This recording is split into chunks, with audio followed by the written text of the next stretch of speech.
Gracias, señor presidente. Buenos días a todas, a todos. Esta es la sección ¿Quiénes quieren las mentiras de la semana? Hoy es 8 de mayo del año 2024 y de acuerdo a la introducción que hizo el presidente hace un momento, vamos a hablar de este tema, de cómo los que se sentían dueños de México se escandalizan cuando se revelan ejemplos de corrupción y tráfico de influencias. Muchos casos de corrupción alcanzan a una celebridad, tanto que marcan épocas en las que surgen. Pero cuando un caso de corrupción alcanza a quien se presenta como paladín anticorrupción, se vuelve un escándalo mayor. La presidenta de Mexicanos a favor de la corrupción y la impunidad, María Amparo Casar, recibió indebidamente de Petróleos Mexicanos durante 20 años una pensión y un seguro que sumaron 48 millones de pesos. En octubre de 2004 falleció su esposo, Carlos Fernando Márquez Padilla García. Se quitó la vida en las instalaciones de Pemex.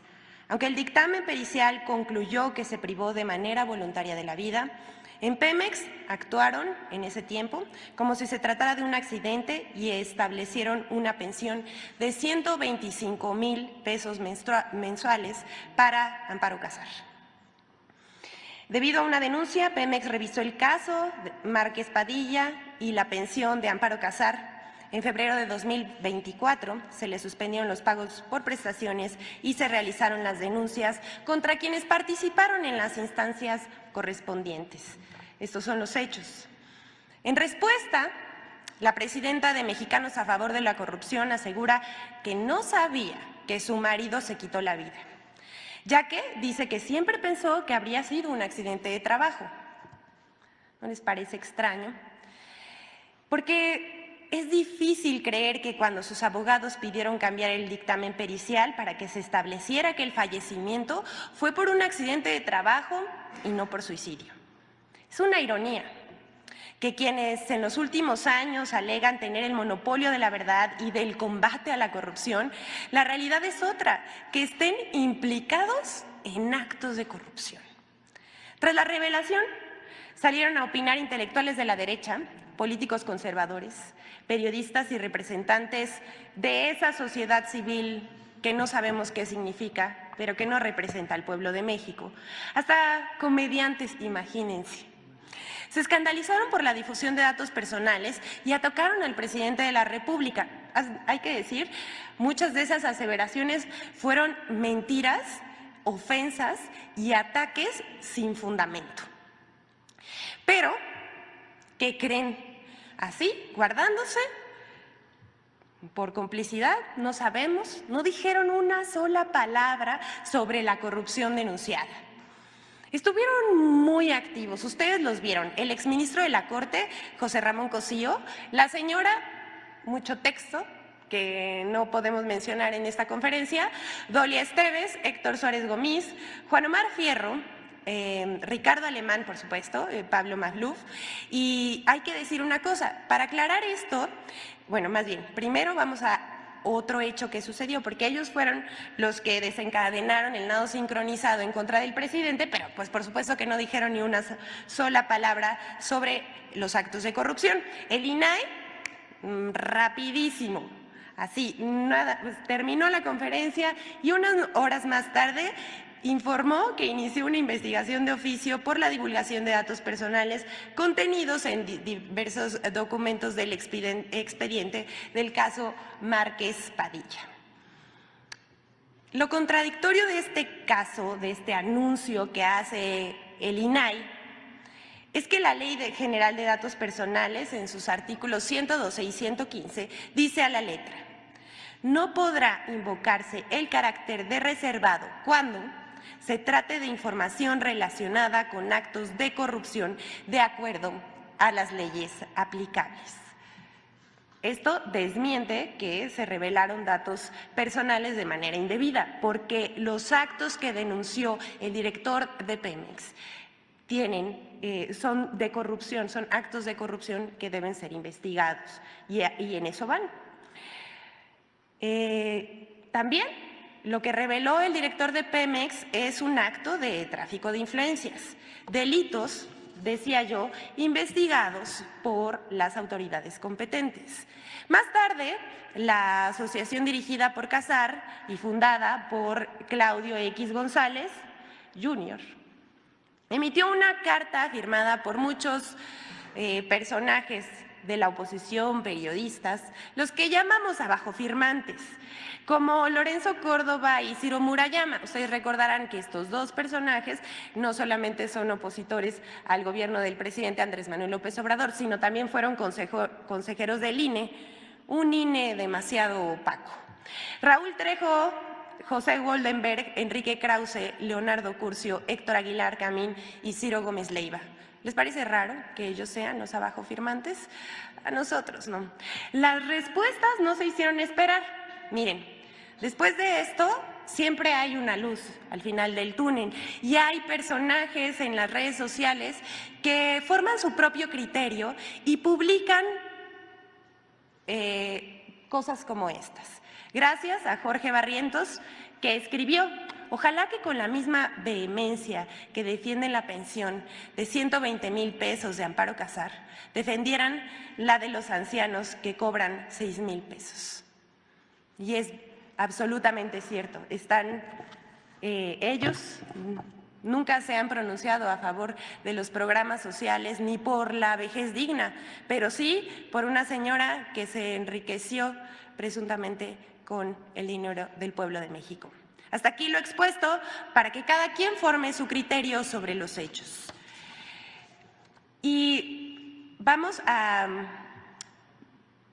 exponer también sobre este caso qué pasó en las redes sociales, sobre todo en la red social X. Más del 80% de las cuentas que defendieron a Amparo Casar también participan en la campaña de #NarcoPresidente. En la última semana, tras darse a conocer el caso de corrupción de la presidenta de Mexicanos a favor de la corrupción, se lanzó una campaña en redes sociales para apoyarla y atacar al presidente. Estas son, estamos viendo en la pantalla, las principales cuentas que apoyaron en X a Casar. Ustedes las están viendo, hay algunos personajes que por supuesto no podemos mencionar, pero a los que sí es a Claudio X González, Emilio Álvarez y Casa, Jorge Triana, Mexicanos a favor de la corrupción, Sociedad Civil MX, y decía yo, es un largo etcétera, pero estas fueron las 10 principales cuentas con más alcance que apoyaron a Casar y atacaron al presidente. Lo más interesante de esto es que 8 de cada 10 cuentas que defendieron a Amparo Casar en redes también impulsaron la etiqueta de narcopresidente en las últimas semanas. Aquí vamos a ver la gráfica. Imagínense, y queda muy claro que la guerra sucia continúa, aunque ya no tiene efecto, hay que decirlo. No sabemos, aquí están, la próxima por favor, están todos los hashtags que han promovido. Hay que decir que estas cuentas que promovieron desde el inicio, desde el 31 de enero de 2024, la etiqueta narcopresidente, que es pues de guerra sucia contra el presidente Andrés Manuel López Obrador, también ha apoyado a personajes de la oposición o se ha montado en campañas de desinformación con temas, la verdad es que bastante lacerantes para el pueblo de México. Vamos a ver. Les decía que del 31 de enero de 2024 al 7 de mayo pasado, más de 494,000 cuentas han participado en la guerra sucia. Se han compartido más de 30 millones de mensajes en la plataforma X, sin contar otros hashtags que tratarían de vincular al presidente, al gobierno y a una candidata con el narcotráfico. Sin embargo, el 95% de estas cuentas que participan en esta etiqueta pertenecen a un troll center con cuentas automatizadas. Un dato relevante es que solo el 1.4% de estos tweets son originales, el resto son retweets, citas y solo para inflar la tendencia. Hemos identificado además 10 cuentas que han dado mayor impulso a las tendencias contra el presidente en la red social X en la semana del 29 de abril al 5 de mayo. Entre ellos destacan otra vez Claudio X González Jr., Javier Lozano, José Díaz Machuca, Sergio Negrete, entre otras, que apoyaron también a la presidenta de Mexicanos a favor de la corrupción. Bueno, La campaña La Guerra Sucia continúa en la red social X. Vamos a seguir informando con más hallazgos que veamos. Esta es un pedacito de quién es quién en los bots. Y vamos a terminar esta sección con dos temas más. El clasismo de algunos personajes permite hablar sobre la discriminación y el racismo que persisten en nuestra sociedad. Las noticias falsas, las estrategias de desinformación manipulan los prejuicios para generar antipatías y odio hacia quienes se descalifica, sea una persona o un grupo social. En nuestro país el clasismo está asociado con el racismo, pero llama la atención cuando sale a relucir sin ningún sentimiento de culpa. O sea, lo expresan como si lo que dijeran no tuviera ninguna consecuencia. Es más, vamos a darles este ejemplo. El 4 de mayo pasado, Chumel Torres fue entrevistado por un youtuber.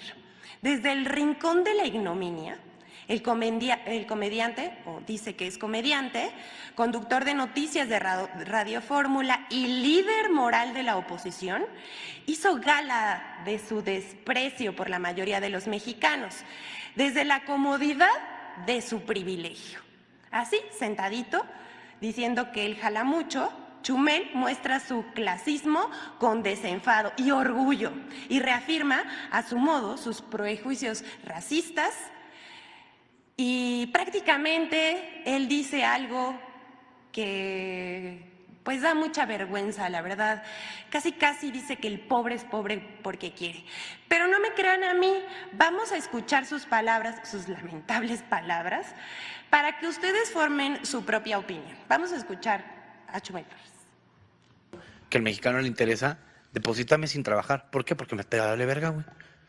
Y así va a votar la gente. No me quiten las asistencias, güey. No, ¿por qué? Porque ya chingué, güey. ¿Dirías que somos huevones? No lo diría, lo opino, güey. Somos huevones. Te lo voy a decir por qué. Yo tengo lo que tengo, nomás porque jalo mucho, güey. Sí. Literal. O sea, yo voy a las escuelas de comunicación y le digo, güey, yo sé más que tu profe. ¿Por qué? Porque estudio más que tu profe. Pues no solamente es ignorante, clasista, racista, también es arrogante. Pero esto, lo que dice José Manuel Torres, no es verdad y le vamos a demostrar por qué no, porque lo que está diciendo es de la comodidad de su privilegio y no, el pobre no es pobre porque quiere. Los mexicanos no somos flojos, al contrario, somos un pueblo trabajador. Tampoco es verdad que alguien reciba 8,000 pesos por programas sociales, también está muy desinformado, apenas 3,642 pesos mensuales en promedio por hogar. Para quienes ignoran que el pueblo de México es uno de los más trabajadores en el mundo, les compartimos una gráfica donde ubica a los mexicanos como los que más trabajan entre los países de la Organización de Comercio y Desarrollo Económico. Aquí lo estamos viendo. De los países de la Organización de Comercio y Desarrollo Económico, los mexicanos son los que más horas trabajamos, un promedio de 2,226 horas anuales. España se encuentra por debajo de la media de la Organización de Comercio con 1,644 horas al año frente a 1,752, que es la media de la organización.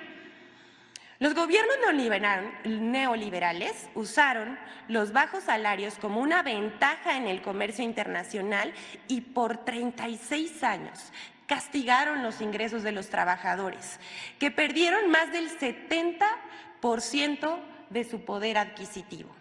En esta administración, la administración del presidente Andrés Manuel López Obrador, en acuerdo con patrones y trabajadores, el salario mínimo ha recuperado su poder adquisitivo en 108%.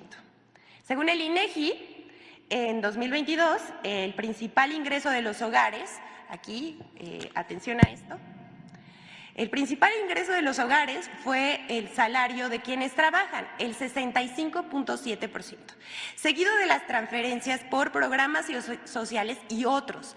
Esto es el 17,2%. Con o sin programas sociales, los mexicanos trabajan igual.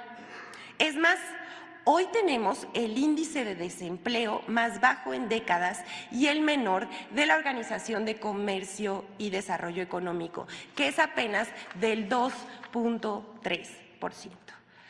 Lo que hizo el líder moral de la derecha es mostrar su odio, un discurso de odio discriminatorio, clasista, pero también su muy interiorizada aporafobia. Por último, tenemos la colaboración de Infodemia sobre cómo se desarticuló un montaje del supuesto crematorio clandestino en la Ciudad de México por el que medios y oportunistas lucraron con el dolor de las víctimas. Esto más a los medios de comunicación, una vez más, un llamado respetuoso a que sean responsables con sus audiencias y con lo que informan, porque esto, más que beneficiar a las víctimas, como vamos a ver en este momento, las perjudica. Vamos a ver a Infodemia. El falso crematorio clandestino de la Ciudad de México, la construcción y el desmantelamiento de un montaje fallido. 1.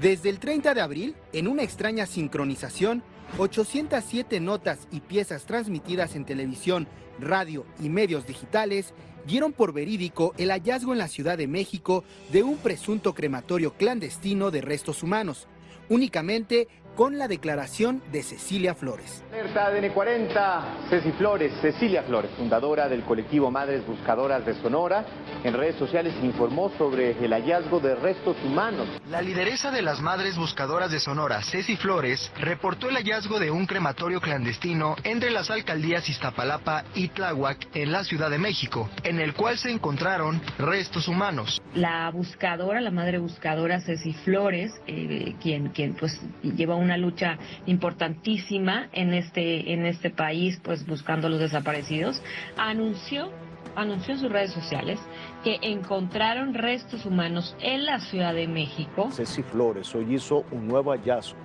pero no en Sonora, no en Zacatecas, lo hizo en plena Ciudad de México. Después de recibir una denuncia anónima, localizó un crematorio clandestino en la zona de minas ubicada en los límites entre Iztapalapa y Tláhuac. Había ropa de las víctimas, había identificaciones.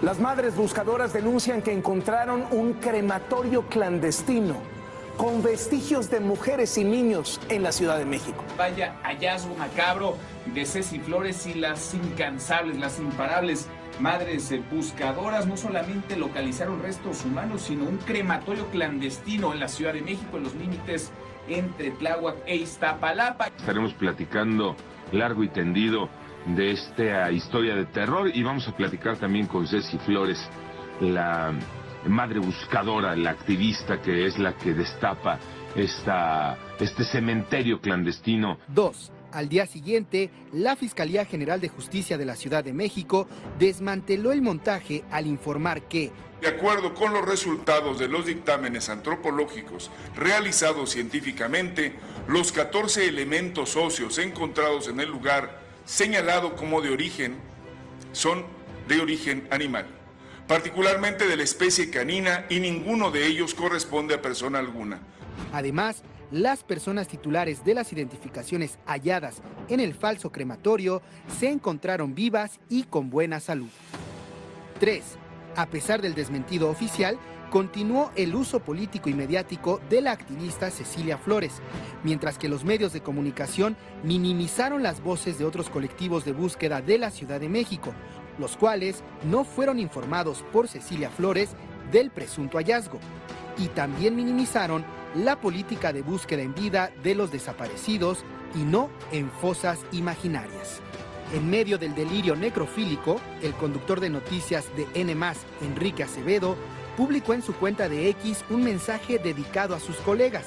Los medios de información también estamos obligados a rendir cuentas.